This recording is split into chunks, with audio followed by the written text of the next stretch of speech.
Hello বন্ধুরা, তোমরা কেমন আছো? আশা করি তোমরা সবাই ভালো আছো। প্রীতির রান্নার হিসেলে সবাইকে স্বাগত জানাই। আজকের রেসিপি হচ্ছে আলুর পরোটা। কিভাবে আমি আলুর পরোটা রেসিপিটা তৈরি করব, নরম এবং সফট হবে, সেই রেসিপিটাই তোমাদের সাথে শেয়ার করছি। চলো দেখিনি কিভাবে আমি রান্নাটা করব। প্রথমে এখানে আমি সেদ্ধ করা আলু নিয়ে নিয়েছি, সেদ্ধ করে রেখেছি আলুটা। আর আলুটাকে ভালো করে আমি মেখে নিচ্ছি।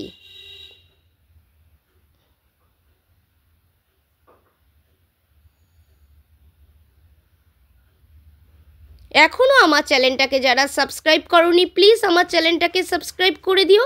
দেখো এদিকে কিন্তু আলুটা আমার মাখা হয়ে গেছে।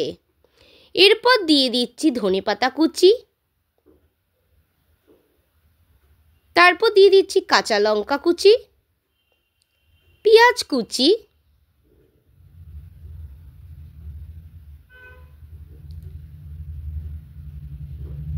তারপরে দিয়ে দিচ্ছি জিরের গুঁড়ো, ভাজা জিরের গুঁড়ো, লঙ্কার গুঁড়ো, তারপর দিয়ে দিচ্ছি জোয়ান। জোয়ানটাকে আমি জাস্ট এরম করে নিয়ে নিচ্ছি, রগড়ে নিচ্ছি। দিলে কি হবে, জোয়ানের যে গন্ধটা সেটা ভালো হবে। দিয়ে এরম করে আগে আমি ভালো করে মেখে নেব। মেখে নেওয়ার পর তারপর নুন আর গোলমরিচের গুঁড়োটা দেবো।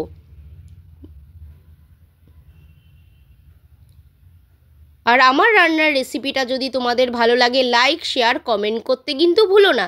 এখনও আমার চ্যানেলটাকে যারা সাবস্ক্রাইব করোনি, প্লিজ আমার চ্যানেলটাকে সাবস্ক্রাইব করে দিও আর পাশে থাকার অনুরোধ রইল।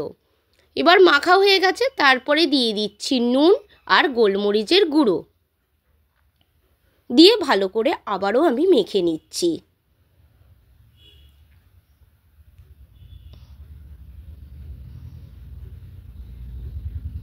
দেখো আমার কিন্তু আলুটা মাখা কমপ্লিট হয়ে গেছে। তারপর নিয়ে নিয়েছি আমি ময়দা। ময়দাতে দিয়ে দিচ্ছি পরিমাণ মতো নুন, দিয়ে ভালো করে মেখে নিচ্ছি।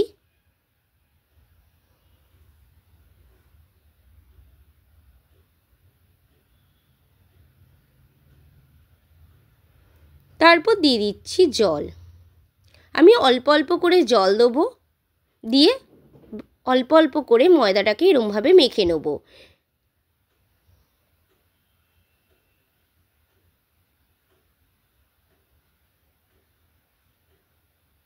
শীতকালে কিন্তু সবার বাড়িতে কম বেশি আলুর পরোটা হয়েই থাকে।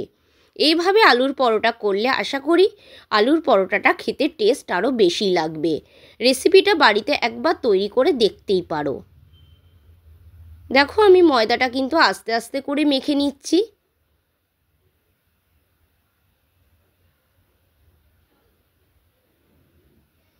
দেখো ময়দাটা কিন্তু আমার মাখা কমপ্লিট হয়ে গেছে। এবার ময়দার থেকে আমি লেচি কেটে নিচ্ছি।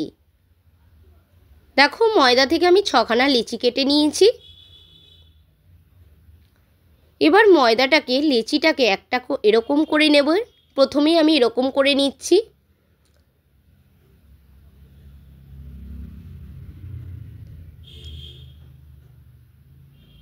ময়দাটাকে এরকম করে নেওয়ার পর মাঝখানে একটু দেখুন গর্ত করে নিচ্ছি আমি।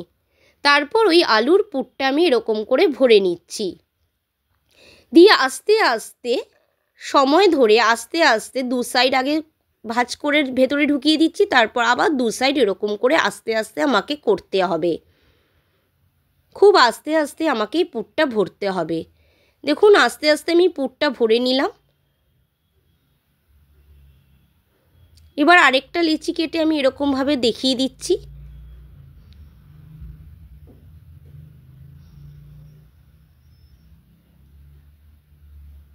দিয়ে এর মধ্যেও আমি একটু পুর নিয়ে নিচ্ছি আলুর, দিয়ে দু সাইড এরকম করে চেপে দিচ্ছি, আবারও ওই দু সাইড চেপে দিচ্ছি।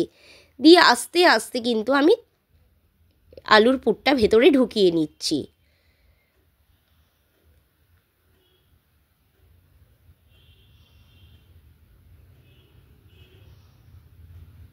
এটাও রেডি হয়ে গেল। আমি আরেকটাও রেডি করে নিচ্ছি।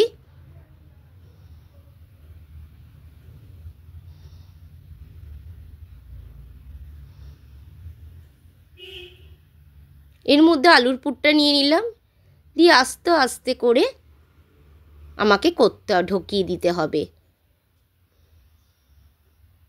ভালোভাবে যদি আলুর পুরটা ভেতরে না ঢোকে, বেলার সময় কিন্তু আলুর পুর ফেটে যাওয়ার চান্স থাকে। এরম করেই আমি সব লেচিগুলোর মধ্যে আলুর পুর ঢুকিয়ে নিচ্ছি কিন্তু। এবার আমি বেলে নিচ্ছি ময়দা দিয়ে। দু সাইডে ভালো করে ময়দাটাকে আমি করে দিচ্ছি ভালো করে নিয়ে, এবার আমি ভালো করে বেলে নিচ্ছি। আমাকেও কিন্তু আস্তে আস্তে বেলতে হবে। দেখুন বেলে নিচ্ছি ভালোভাবে।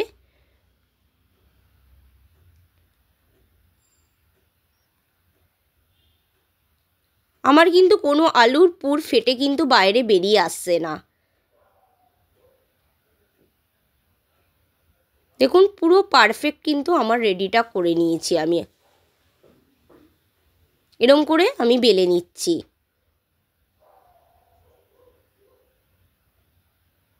এরকম করে আমার একটা বেলা হয়ে গেছে। আমি আরেকটা বেলে এরকম করে আপনাদের দেখিয়ে দিচ্ছি। দু সাইডে ভালো করে ময়দাটাকে কিন্তু মাখিয়ে নিতে হবে এরম করে, দিয়ে এরম করে বেলতে হবে।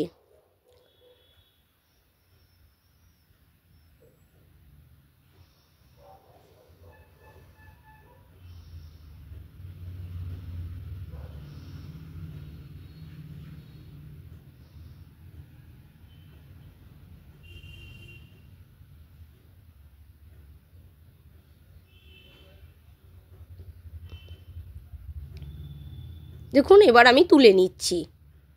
এখানে ফ্রাইং প্যান বসিয়ে দিয়েছি, ফ্রাইং প্যানে দিয়ে দিচ্ছি হওয়ার জন্য। আমি প্রথমেই আলতোভাবে ভেজে নেব।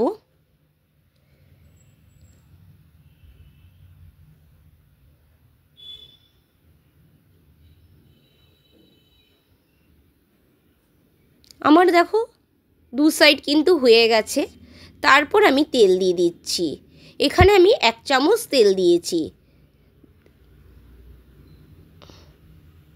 দিয়ে আলুর পরোটা কিন্তু আমি ভালো করে ভেজে নিচ্ছি।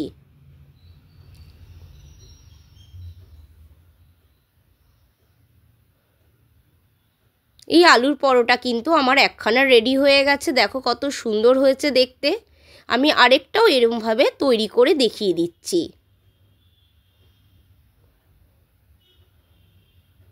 দু সাইড আমি আগে প্রথমে কিন্তু ভেজে নেব।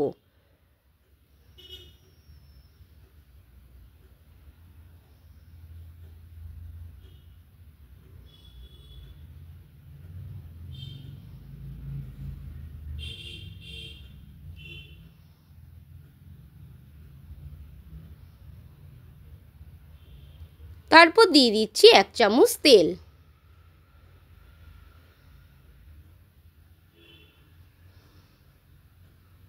দিয়ে উল্টে দিচ্ছি আবারও।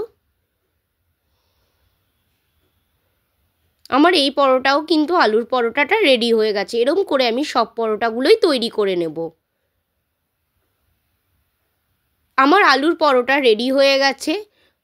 দেখো কতটা নরম এবং সফট হয়েছে, দেখো কতটা নরম এবং সফট হয়েছে। এইভাবে রেসিপিটা বাড়িতে তৈরি করে দেখতে পারো। আশা করি রেসিপিটা সবার ভালো লাগবে।